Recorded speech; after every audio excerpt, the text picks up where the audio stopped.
Um bom dia a todos os alunos da PUC.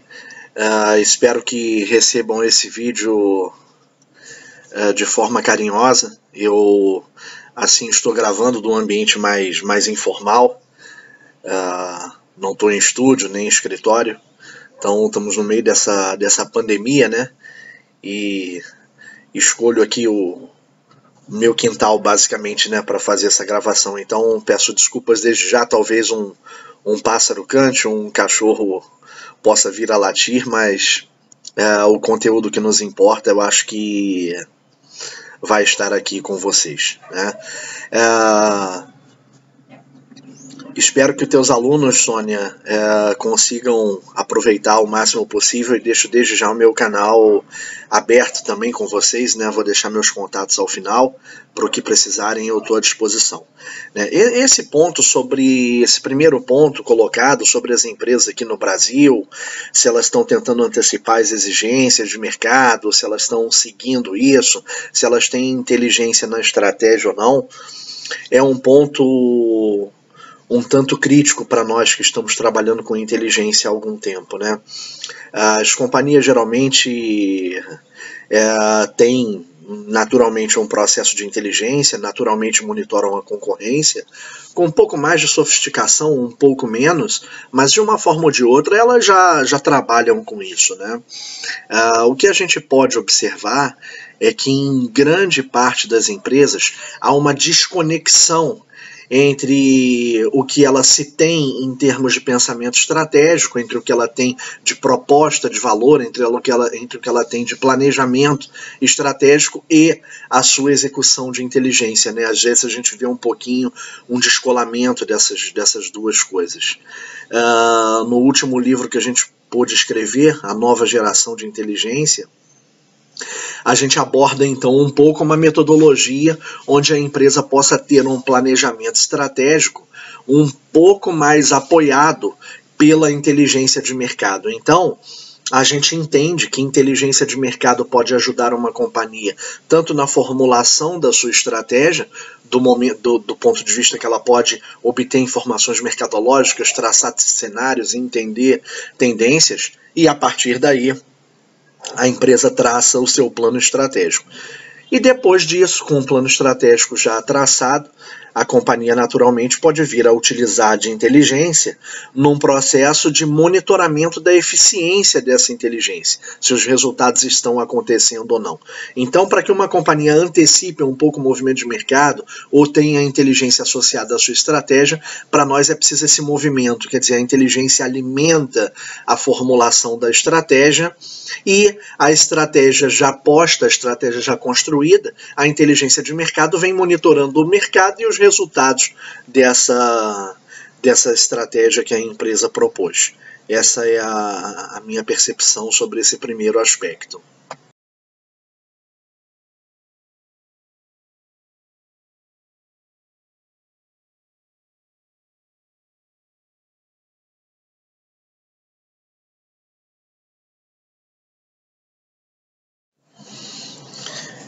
O ponto de inteligência e a nossa visão sobre o pós-crise, né, vamos dizer assim.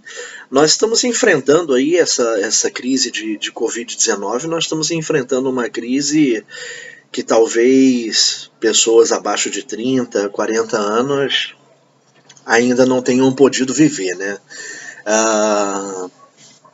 A gente ainda não tem uma percepção clara, sabe, sobre os grandes impactos disso no pós-crise. A gente vem estudando muito, atendendo muito a questões como essa, mas o que a gente percebe é que é uma crise meio estrutural, né? Uma crise sanitária, naturalmente, não estamos falando de uma crise política, de uma crise econômica, uma crise sanitária que desencadeia um grande choque aí tanto de oferta quanto de demanda, então é uma crise de bastante particularidade. onde, diferente de crises econômicas, que naturalmente se tem conhecimento para fazer projeções do fim dela e como é que se recupera, uma crise sanitária como essa, a gente está um pouco à mercê do que vem acontecendo dia após dia, né? É uma crise que a gente não entende bem quando é que ela vai terminar, o que caracteriza que ela terminou ou não, né? A gente está muito preocupado com a questão do isolamento social, ter lockdown ou não, mas ter ou não lockdown não necessariamente tiraria a gente dessa crise ou faria com que ela passasse. O que a gente percebe é que naturalmente muitas coisas vão mudar, quer dizer, o que é possível perceber até agora é que muitas coisas vão mudar, né? E aí algumas mudanças estão muito latentes para a gente nesse pós-crise. O primeiro é que as pessoas não vão mais trabalhar como trabalhavam, né? Quer nos parecer, né? As organizações, as famílias, as pessoas buscaram novas formas de trabalhar, buscaram novas maneiras, não só de sobrevivência, quem foi afetado por desemprego ou coisa do gênero, mas também adoção de tecnologia, novas maneiras de interconexão, novas formas de se trabalhar propriamente dito, e isso é uma coisa que deve vir para realmente fazer com que as empresas repensem, né, essa estrutura insana de você ter que ficar 8, 10 horas dentro de um escritório, muitas vezes com a produtividade baixíssima, né. Um segundo aspecto também é que não vai mais se estudar como se estudava, né. Não só porque as crianças hoje estão todas nessa questão de homeschool e tudo mais, mas por entendermos e por vermos que é possível ter uma educação que não é só centrada no docente, né? Nesse momento, nós estamos aqui num processo de transferência de conhecimento. Certamente eu vou estar falando para um conjunto de pessoas que eu não tive a oportunidade de conhecer, pessoas que também não teriam a oportunidade de me conhecer por alguma razão, mas naturalmente estamos podendo trocar, compartilhar conhecimento, né? Então acho que essa maneira do aprendizado muda, né? No que tange a corporações, muito provavelmente os clientes não comprarão também mais como compravam, né? A montadora Renault já está vendendo automóveis pela internet e entrega na sua casa, né? As empresas de varejo todas já vinham se adaptando para o e-commerce de alguma forma, né, para uma nova forma de comprar, uma nova forma de consumir, de experimentar o produto. Então, isso tudo deve ganhar força aí nesse pós-crise, né? As corporações que não estavam pensando nisso, de alguma forma, se adaptaram, buscaram uma forma de vender online, com mais ou menos sofisticação, novamente, mas também estão tentando, de alguma forma, se adaptar. E a percepção de valor do consumidor deve mudar um pouquinho, né? Percebam, por exemplo, que se você não dava importância nenhuma a ter um plano de saúde ou um seguro de vida, após uma crise dessa, isso pode ganhar uma relevância maior para você, né? Então, uma seguradora que vende um seguro de vida pode ter algum benefício disso, né? As operadoras de plano de saúde, que hoje estão sofrendo, né, podem passar a ter algum benefício também, a partir de uma percepção, uma mudança de valores, né, uma percepção diferenciada sobre a forma de consumir, né.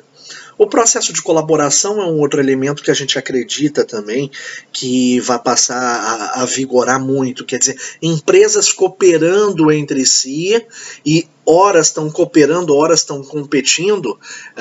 O termo competição nessa hora cai bem, né? Um termo já cunhado, já utilizado por outros autores, onde horas corporações competem e horas elas estão cooperando entre si, né? A gente acredita que nesse mundo onde na questão está colocada desglobalização, né? Nesse mundo que se compartimentou um pouco em alguns fatores, em outros fatores fez com que ele se unisse mais, né? Então as soluções de saúde, por exemplo, vêm de todo mundo, né? As soluções de energia, as soluções de combustível vêm de todo mundo, as soluções para alimentos vêm de toda a parte do mundo, né? Então, ao mesmo ponto que nós nos afastamos fisicamente, que nós mudamos a forma de se conectar, a gente também pode se aproximar um pouco, né? Então, nesse aspecto, eu acho que deixa-se um legado aí de algumas vantagens e outras desvantagens, naturalmente. E a gente prevê também, no campo de recuperação dessa pandemia, alguma demora, né, para a retomada do ciclo econômico como a gente vinha tendo. Nesse momento, se a gente for olhar os principais analistas de economia, estima-se aí de 2 a 8% de queda no nosso PIB, né?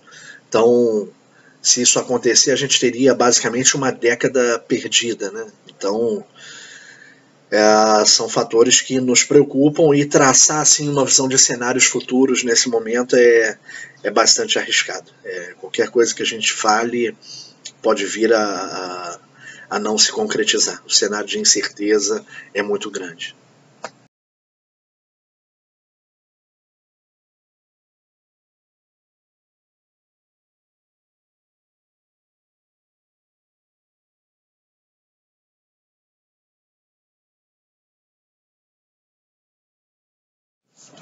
Interessante essa questão que vocês formularam de tomada de decisão, vantagem competitiva, gestão do negócio, né? Como é que a inteligência pode vir a ajudar também em termos de eficiência operacional e etc. Conceitualmente, a inteligência é uma prática que está mais associada ao processo mercadológico, né? Aos processos que têm mais interface com o mercado, com competição, com produtos substitutos e coisas do gênero. Mas, naturalmente, esse processo de tomada de decisão, esse processo de gestão do negócio e tudo mais, muito naturalmente se vale de inteligência também para ter alguma eficiência operacional. A partir do momento em que você compreende, a partir de um processo de benchmarking ou de investigação da concorrência, alguma possibilidade de melhorar um processo interno da sua organização, naturalmente essa eficiência operacional advinda da melhoria do processo pode ter vindo de um processo de inteligência. Naturalmente, quando você, através de um processo de inteligência, monitora uma nova tecnologia ou monitora uma nova tendência e traz uma tecnologia para a sua organização que confere alguma eficiência operacional, naturalmente você também está falando da inteligência apoiando os processos internos das corporações, né? Então, para nós, essa conexão de eficiência operacional com inteligência de mercado, ela se dá a partir de uma das aplicações de inteligência, né? Inteligência de mercado tem um rol grande de aplicações, já nós vamos chegar numa questão que aborda isso, mas a gente tem a função de inteligência que olha para a competição, a gente tem a função da inteligência que olha tendências de mercado e inovação, a gente tem o viés da inteligência de mercado, que olha para o produto substituto ou para a alternativa que está vindo a poder colocar o nosso negócio em xeque. A gente tem a inteligência do ponto de vista regulatório, que vê como as questões legais ou questões de regulação podem vir a impactar o próprio negócio. A gente tem também a inteligência que olha o mercado para tentar tirar alguma eficiência operacional. Então, o que a gente percebe é que geralmente isso está mais associado a um processo de benchmarking, a um processo de identificação de melhores práticas, identificação de lições aprendidas, e aí assim a empresa vai internalizando em seus processos o que ela vê de melhoria oriunda da investigação mercadológica. E assim, naturalmente, um processo de gestão do negócio vai acontecendo. Você gerencia a implementação de novos processos, você gerencia se aquela implementação trouxe alguma eficiência operacional para você ou não, e isso nos parece ser cíclico.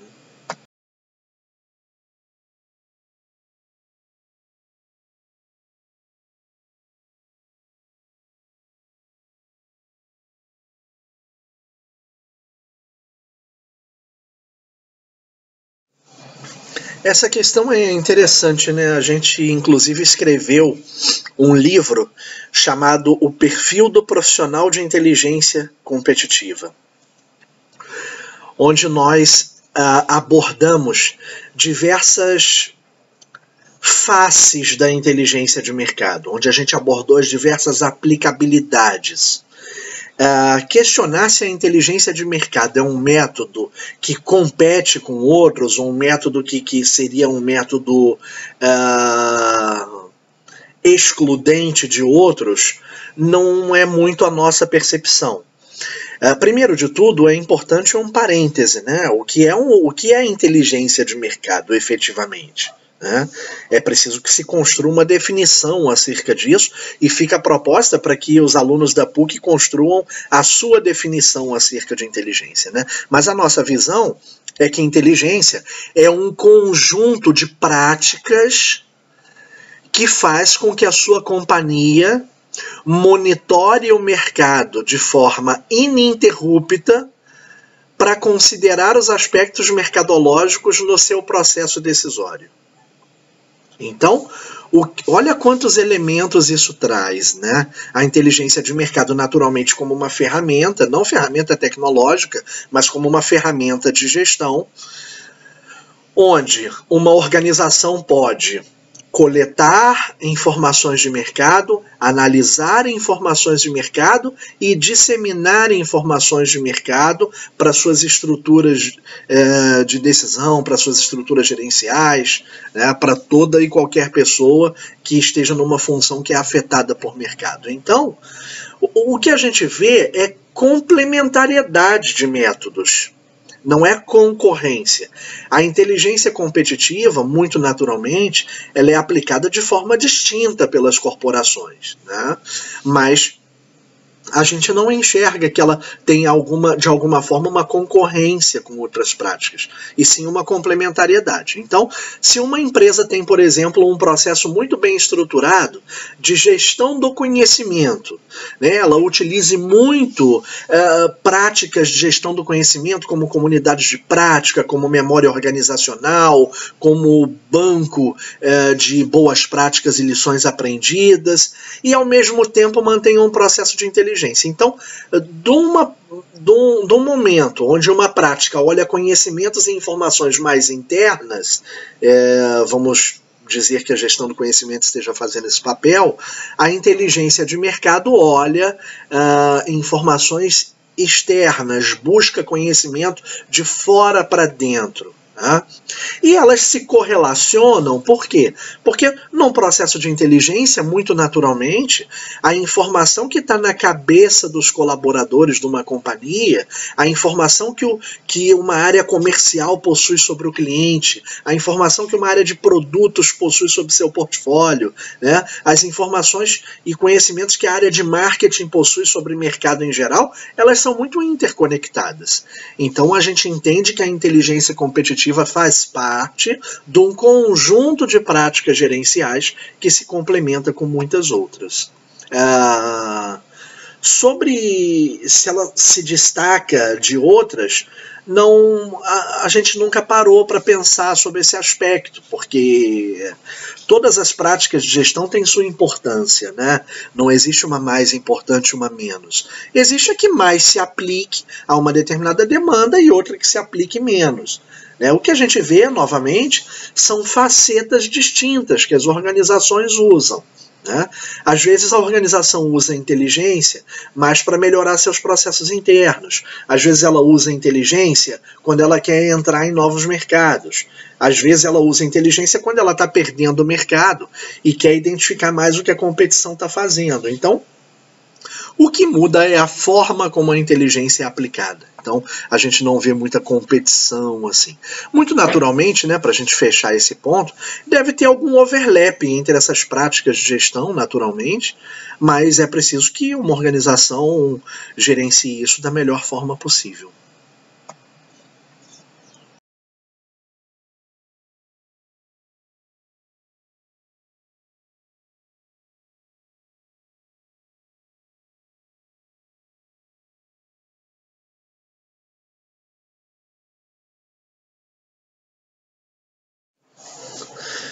Por que usar a inteligência? Quando usar a inteligência? São questões que naturalmente foram questões válidas durante muito tempo e hoje elas parecem ter mudado um pouquinho a sua tonalidade e a questão ser que tipo de inteligência utilizar. Parece não ser mais uma questão inteligência ser algo a ser utilizado ou não. Como a empresa descobre, tem muitas formas, né, disso acontecer. Nós escrevemos um post interessante, tem 1 ou 2 anos mais ou menos. O dia em que a Barbie derrubou o presidente. Esse post trata da demissão do presidente de uma das maiores fabricantes de brinquedos do mundo, né? Essa companhia vinha, naturalmente, apoiada há muitos anos em um sucesso de uma fórmula e repetindo o sucesso de uma fórmula vencedora ano após ano. E de alguma forma vinha perdendo o mercado ano após ano também, vinham nascendo produtos substitutos, vinha mudando o consumo ou a forma das crianças consumirem brinquedo, né? Os brinquedos físicos deixaram de ser os mais consumidos e naturalmente essa companhia não observou essa mudança, né? Observou muito tardiamente. Então, uma companhia que está demorando a observar movimentos mercadológicos precisa de inteligência, né? Tem um livro chamado O Dilema do Inovador, do Clayton Christensen, que narra um fato interessante, né? Enquanto empresas estavam fabricando disquetes, né, para computadores, tinham outras empresas pensando em outros tipos de mídia, em armazenamentos, em meios que não necessariamente a pessoa teria em sua casa, mas os gestores, os executivos das grandes fábricas de disquete, dos grandes fabricantes de discos e etc., tinham um legado grande, tinham fábricas, tinham mercado a atacar, tinham uma proposta estratégica de crescimento, né? Tudo isso fez com que algumas tecnologias um pouco mais inovadoras, um pouco mais disruptivas, fizessem com que empresas como essa se tornassem obsoletas, né? Então empresas como essa precisam usar inteligência, né? A briga Netflix e Blockbuster, a gente tem literaturas aí em fartura sobre isso, mas não foi uma briga de uma empresa contra outra, né? Foi a briga de uma empresa consigo mesma, né? Então você tem uma empresa que te aluga fitas. A época eram fitas, hein? Olha como é que a gente está voando em termos de desenvolvimento, né? De disrupção.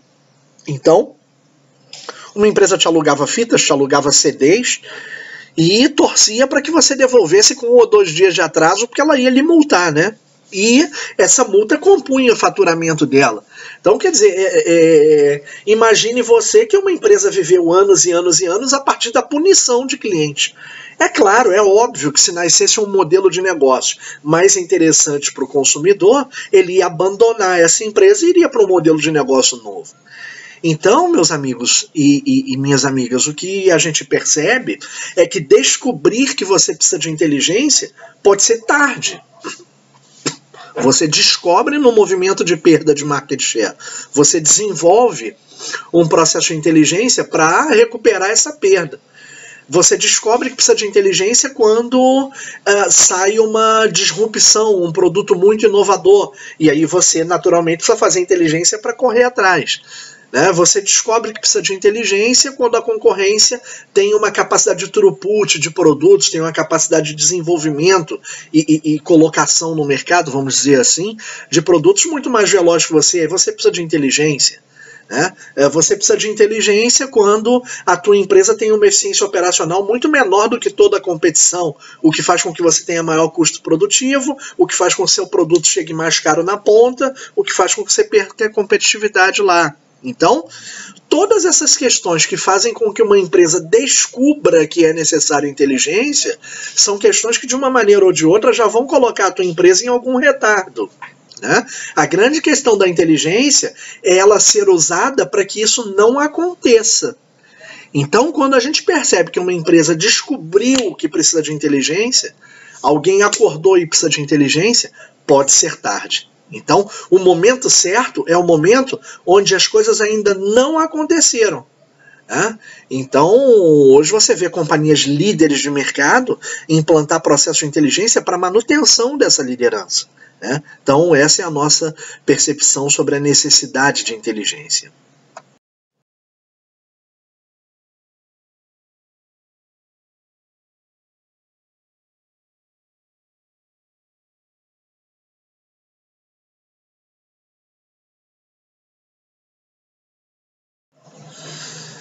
Se fala menos em inteligência do que gestão do conhecimento, né?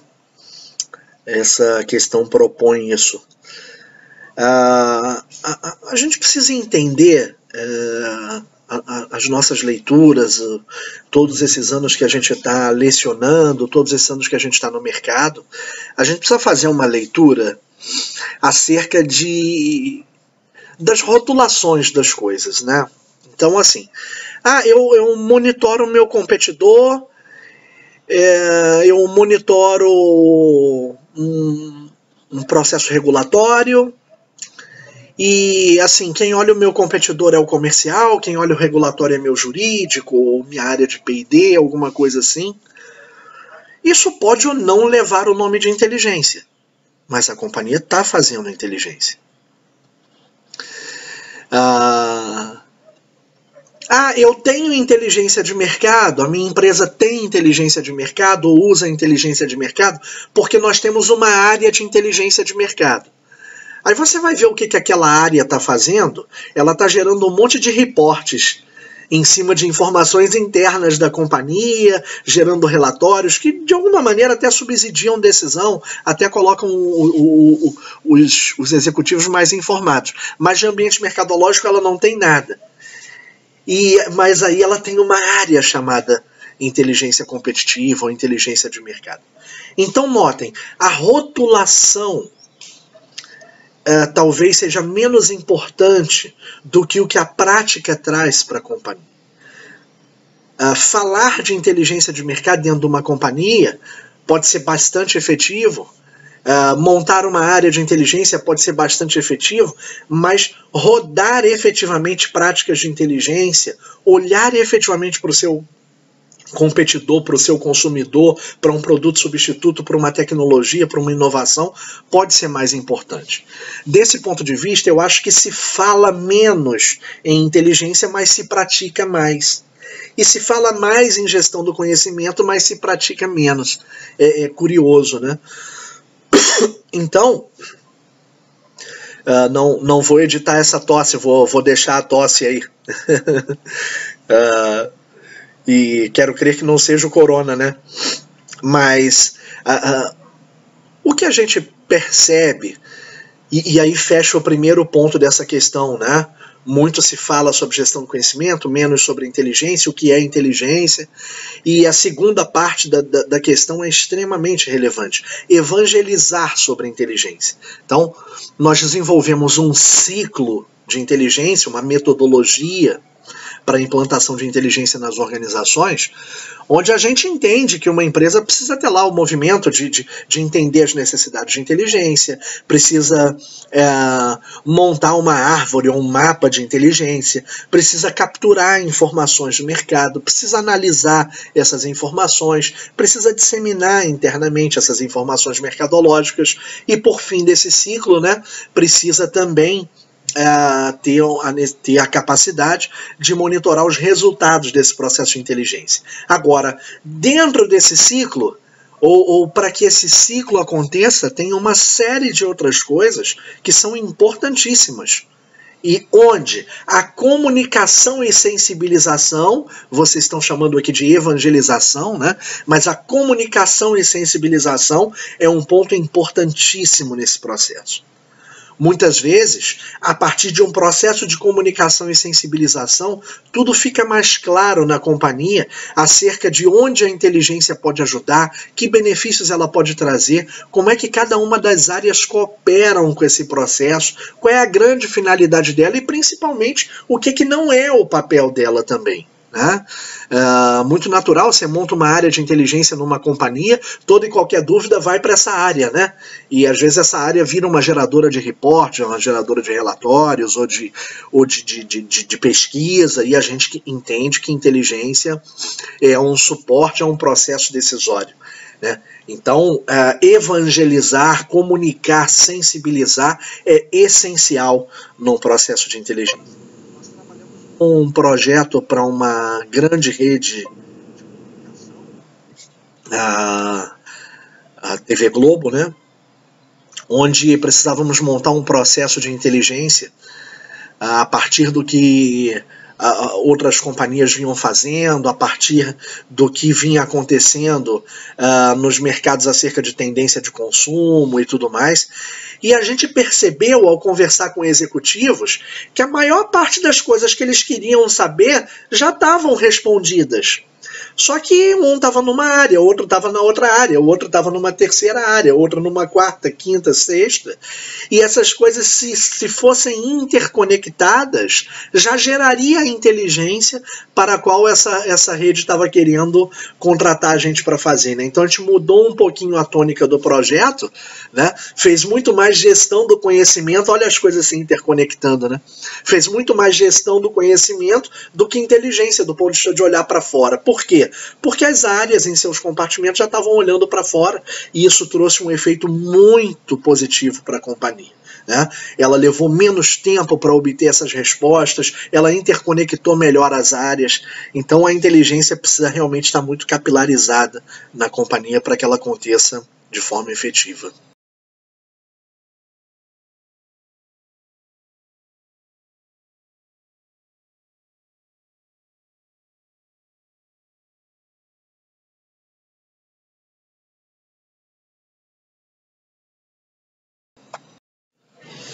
Prevenção de crises, antecipação de cenários, até que ponto a inteligência pode fazer isso, né? A gente falou um pouquinho disso em alguma outra questão aqui, eu acho que foi na quinta questão, mas a função primordial de inteligência de mercado é a antecipação, né? Nenhuma companhia vai investir em informações, em sistemas de informações, tecnologia, recursos humanos, toda essa parafernália de comunicação que a gente acabou de falar, se não for para que ela possa ter alguma antecipação, né? Recentemente eu li um livro, o livro do Warren Berger, chamado Uma Pergunta Mais Bonita, né? Agora eu não sei se é uma ou a pergunta mais bonita, mas eu acho que é uma. Depois joga aí no Pai dos Inteligentes, joga aí no Google, mas eu acho que é uma pergunta mais bonita, assim. O Warren Berger é um jornalista, é um cara mega especialista em inovação também.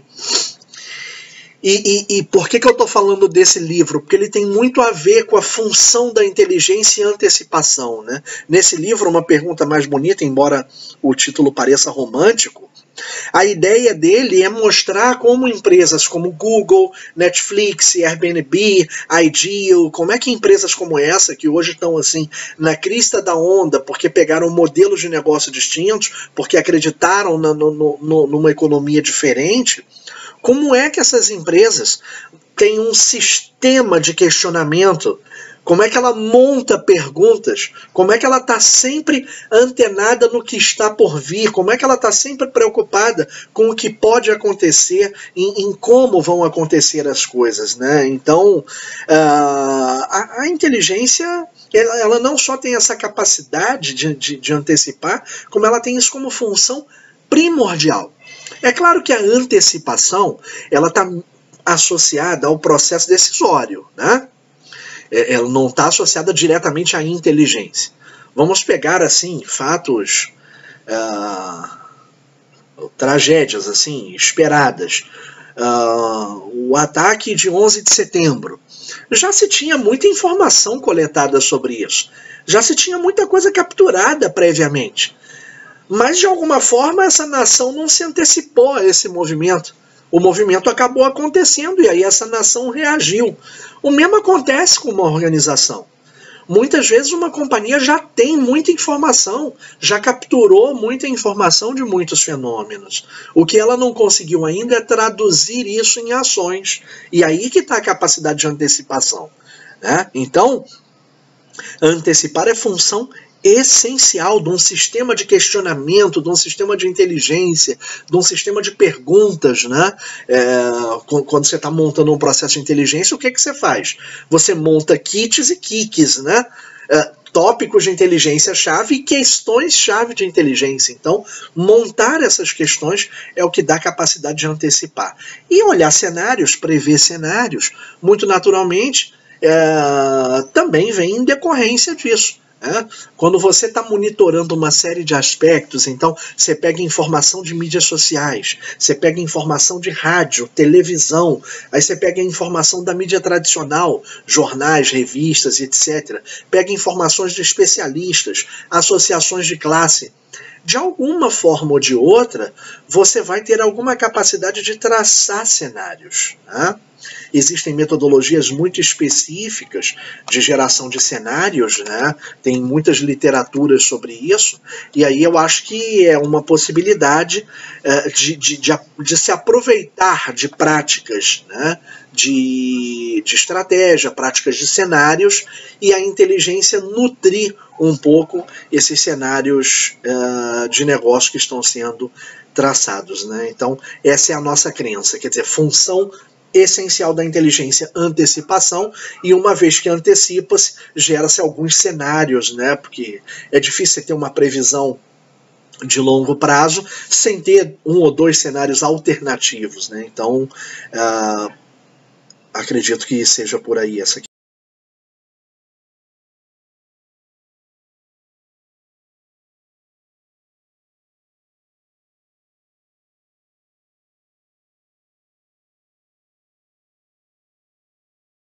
questão. Inteligência e governo. Parece meio uma antítese, né? Nesse momento que a gente está vivendo, né? Interessante, nada a favor ou contra nenhum político, mas se há algo que a gente tem visto que não está acontecendo é a inteligência, né? Existe, claro que existe, uma possibilidade muito grande para governos adotarem inteligência, e é claro que isso também já deve existir em boa prática, né? A gente já observou muitas práticas nesse sentido, e aí eu falo não só de governos, como empresas de governo, né? Então, o que você precisa observar é que muda um pouco a aplicabilidade da inteligência. A inteligência para governo, a inteligência para empresas governamentais, ela está muito mais associada ao que trazer de benefícios à sociedade, o que trazer de benefício ao cidadão, o que trazer de benefício à economia, à saúde, né? Então, existe muita inteligência para que o governo se utilize, existem metodologias de inteligência específicas, mas ela perde um pouquinho o viés da competição, ela perde um pouco o viés de monitorar o meu oponente para tomar alguma ação. A prática é a mesma. Identificam-se necessidades de inteligência.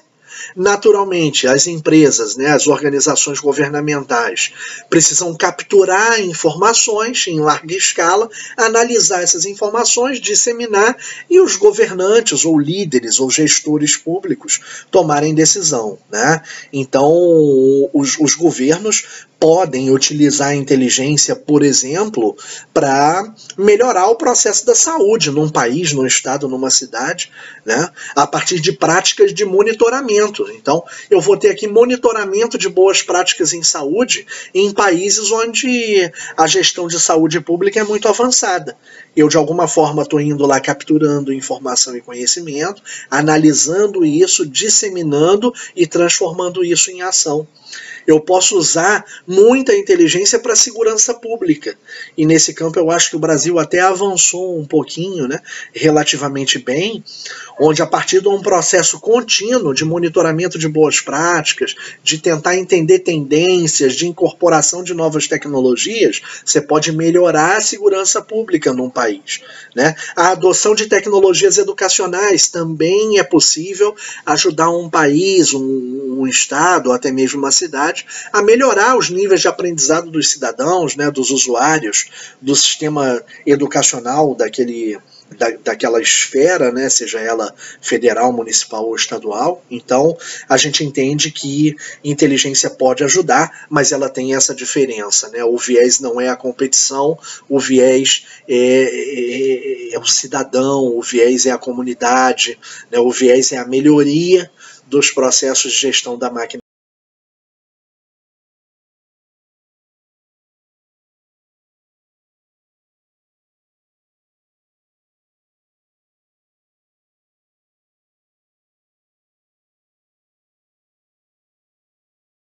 pública.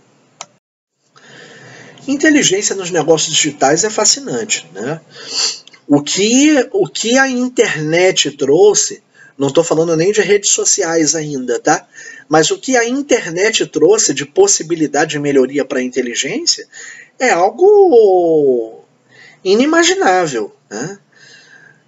Imaginemos nós que, para estarmos numa pós-graduação, somos relativamente jovens, mas imaginemos nós, antes do advento da microinformática, você poder monitorar um competidor, né?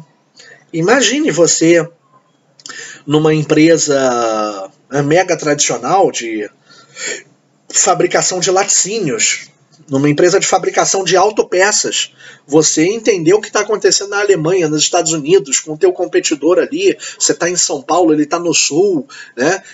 Tem muita dificuldade nesse sentido, se não houvesse tecnologia da informação, se não houvesse essa possibilidade que hoje existe, né, de divulgação de informações em larga escala. Então, esse mundo é fascinante pelo advento da microinformática. Quando vamos para redes sociais, a capacidade de monitoramento aumenta brutalmente. Né? Monitorar a concorrência hoje a partir de mídias sociais, monitorar a concorrência a partir de websites, mídias especializadas, a partir de vídeos no YouTube, etc., é muito mais fácil do que se não existisse isso. Por outro lado, a gente vive uma antítese, que é a antítese de excesso de informação. Né? O excesso de informação também atrapalha muito o processo decisório. Né? Há um determinado nível de informação que ajuda o executivo, que ajuda o gestor a decidir, e há um determinado nível de informação que já se torna saturação, já se torna excesso, e aquilo traz mais nebulosidade do que ajuda. Né? E aí tem uma terceira questão que vocês abordam aqui, que são questões de fake news, interações falsas, né? Perfis comerciais aí com milhões e milhões de seguidores, práticas meio fraudulentas assim de alcançar usuários, aí é outra coisa, né? Isso aí tem que ser tratado como uma contra-inteligência, né? Que é um tema mais avançado, acho que a gente não precisa entrar nele aqui agora, né? Mas a contra-inteligência, ela preconiza um pouquinho você entender o que você está capturando, que é bacana, faz sentido, dá para utilizar, e o que você está capturando que de repente não pode ser utilizado na tua análise, né? Então, hoje, a aplicabilidade de inteligência nos negócios digitais não muda muito também da aplicabilidade de inteligência nos negócios clássicos, tradicionais, né? Hoje, se você tem uma plataforma de e-commerce para vender roupas, por exemplo, você tem uma série de oponentes que também são plataformas de e-commerce, também vendem roupas, né? Hoje, se você está vendendo ali alimentos, você está vendendo automóveis, né, pelo mundo online, também tem empresas vendendo pelo mundo online. Então, em termos de aplicabilidade, eu acho que não muda muita coisa. As aplicabilidades continuam sendo as mesmas. O que muda é o conjunto de possibilidades adicionais que surgem a partir da utilização em larga escala de informações no mundo eletrônico. Né? E aí você passa a ter mais fontes de informação para poder trabalhar.